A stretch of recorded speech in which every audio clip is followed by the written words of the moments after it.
को लेकर जो हाहाकारी मची है उसके बारे में क्या कहेंगे? देखिए, चाहे आप भारतीय जनता पार्टी के बड़े नेताओं की बात करें, प्रधानमंत्री की बात करें, मुख्यमंत्री की बात करें, पेट्रोलियम मंत्री की बात करें, और चाहे यहाँ के सांसद की बात करें और यहाँ के स्थानीय नेताओं की बात करें, ये लोग लगातार दावा कर रहे हैं कि गैस को लेकर कोई संकट नहीं है।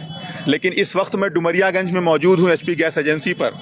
यहाँ पर आप देख सकते हैं कि हज़ारों की संख्या में लोग हैं, रात से लोग यहाँ पर जमे हुए हैं। गैस की किल्लत है, गैस की सप्लाई भी सही ढंग से नहीं हो रही है, वितरण भी सही ढंग से नहीं हो रहा है, लोगों को तमाम शिकायतें हैं। लेकिन अभी जब मैं यहाँ पर आया हूँ, काफ़ी देर से मैं यहाँ पर लोगों से मुलाकात कर रहा हूँ, उनकी हालचाल जान रहा हूँ, तो पता ये चला कि थोड़ी देर तक वितरण होता है और उसके बाद फिर यहाँ के कर्मचारी भी भाग जाते हैं। तो एक तो गैस की किल्लत है, फिर सही ढंग से वितरण भी नहीं हो रहा है, और उसके बाद इनकी सुध लेने वाला कोई नहीं है। अभी ये बाबा हमारे बगल में हैं, इनकी तबीयत खराब हो गई थी, बेहोश होकर गिर गए थे यहाँ पर। और ऐसे आए दिन कुछ ना कुछ हो रहा है। लोग, बीमार लोग आ रहे हैं, महिलाएं आ रही हैं, बुजुर्ग आ रहे हैं, और उनको तमाम तरह की दिक्कतें उठानी पड़ रही हैं। लेकिन यहाँ जो लोग हैं, जो जिम्मेदार लोग हैं, वो नफरत की राजनीति करने में बिजी हैं। अभी बड़े बड़े दावे करके यहाँ के सांसद जी गए हैं, जो कुछ देर पहले वो भाषण दे रहे थे, और उसमें उन्होंने कहा कोई किल्लत नहीं है। अगर कोई किल्लत नहीं है भारतीय जनता पार्टी के लोगों के अंदर दम, तो आए यहाँ पर। मैं आया हूं यहाँ पर हालचाल लेने के लिए। अगर दम है भारतीय जनता पार्टी के नेताओं में, तो आए। क्या हालात है यहाँ पर, और वहां पर बैठ के बड़ी बड़ी लफाजी करते हैं। और जिन लोगों को यहाँ पर विपक्ष की जिम्मेदारी दी थी भारतीय जनता पार्टी के खिलाफ लड़ने के लिए, वो लोग भी आज भाजपा की हाँ में हाँ मिला रहे हैं, आके बता रहे हैं कि गैस है, कोई दिक्कत नहीं, कोई किल्लत नहीं है। यहाँ पर किस तरह की किल्लत है आप देखिए। कौन सा डर है, कौन सी दहशत है आपकी कि आप जनता की आवाज नहीं बन पा रहे हो, आप जनता की आवाज नहीं उठा पा रहे हो। आज मैं प्रशासन से यह अपील करता हूं कि डुमरियागंज विधानसभा क्षेत्र के अंदर जहां जहां पर गैस एजेंसीज हैं, वहां पर कोई ऐसी व्यवस्था की जाए कि सुचारू रूप से उपभोक्ताओं को एलपीजी सिलेंडर उपलब्ध हो पाए।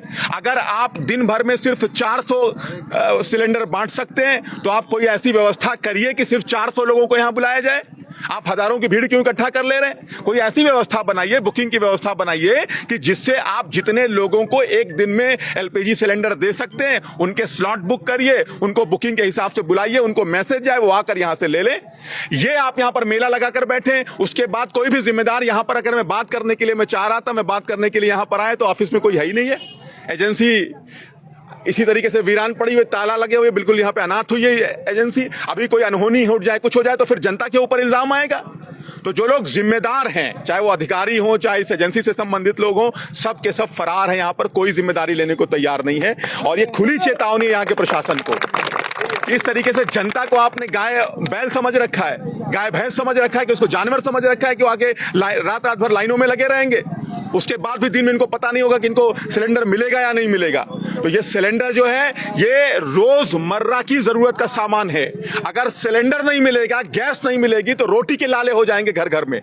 लेकिन ये सरकार हाथ पे हाथ धरे बैठी हुई है, यहाँ का स्थानीय प्रशासन हाथ पे हाथ धरे बैठा हुआ है। बिल्कुल गैर जिम्मेदारी से ये लोग बात कर रहे हैं। अभी मैंने एसडीएम साहब को यहाँ से फोन किया, उन्होंने हमसे वादा किया है कि वो अभी स्थिति को दिखवाएंगे। लेकिन अगर यह स्थिति ठीक नहीं होती है, तो यहाँ के प्रशासन को भी और भारतीय जनता पार्टी के लोगों को भी ये बात पता चलेगी कि विपक्ष कैसा होता है, विपक्ष के लोग कैसे आवाज उठाते हैं। हम जनता को ऐसे रोड पर नहीं रहने देंगे। एक सिलेंडर के लिए जनता यहाँ मारी मारी फिर रही है, और जिम्मेदार लोग यहाँ से गायब हैं, नफरत की राजनीति कर रहे हैं, दंगे की राजनीति कर रहे हैं। तमाम हिंदुओं के जो हिंदू हृदय सम्राट बने बैठे हुए हैं, मैं उन्हीं से कहना चाहता हूँ, चलिए ठीक है, मुसलमानों को सिलेंडर मत दीजिए, आइए तमाम हिंदू भाई यहाँ पर खड़े, इनको लाके सिलेंडर दे दीजिए। आप बहुत हिंदू मुस्लिम करते हैं ना, आप चलिए मुसलमानों को मत दीजिए, हिंदुओं को सिर्फ सिलेंडर दे दीजिए। तो ये दरअसल सिलेंडर की लाइनों से ध्यान हटाने के लिए नफरत की राजनीति की जाती है। हर बार लाइन पे लगा दिया जाता है, कभी ऑक्सीजन सिलेंडर के लिए लाइन पे लगा दिया जाएगा, कभी एलपीजी सिलेंडर के लिए लाइन पे लगा दिया जाएगा, कभी नोटबंदी में लाइन पे लगा दिया जाएगा। तो ये लाइन पे लगाने वाली जो सरकार की नीत और नियत है, ये बहुत ही बुरी है, बहुत ही गलत है। और ये यहाँ जनता के साथ किसी भी तरह का जो दुर्व्यवहार किया जा रहा है, वो बर्दाश्त नहीं किया जाएगा। दूसरी शिकायत एक और यहाँ पर मिली, जब मैंने लोगों से बात किया, जो लोग लाइन में लगे हैं, कि यहाँ पर वीआईपी वाला व्यवहार किया जा रहा है। वीआईपीज को अंदर से सिलेंडर दे दिया जा रहा है, काला बाजारी की जा रही जिम्मेदार लोगों के द्वारा। और हमारे भी घर का सिलेंडर खत्म होने वाला है। मैं आप लोगों से वादा करता हूं, प्रशासन को चेताना चाहता हूं कि जिस दिन हमारे घर का सिलेंडर खत्म होगा, इंजीनियर इमरान लतीफ आएंगे, इसी लाइन में लग के और सिलेंडर लेंगे, और देखेंगे कि यहाँ पर क्या व्यवस्था है और किस तरह की व्यवस्था है। वीआईपी व्यवस्था खत्म होनी चाहिए। हर आदमी यहां पर वीआईपी है। डुमरियागंज का एक एक नागरिक वीआईपी है, न कोई अधिकारी वीआईपी है, न कोई नेता वीआईपी है। अगर वीआईपी है तो हमारा जो डुमरियागंज का नागरिक है, आवाम है, वो वीआईपी है।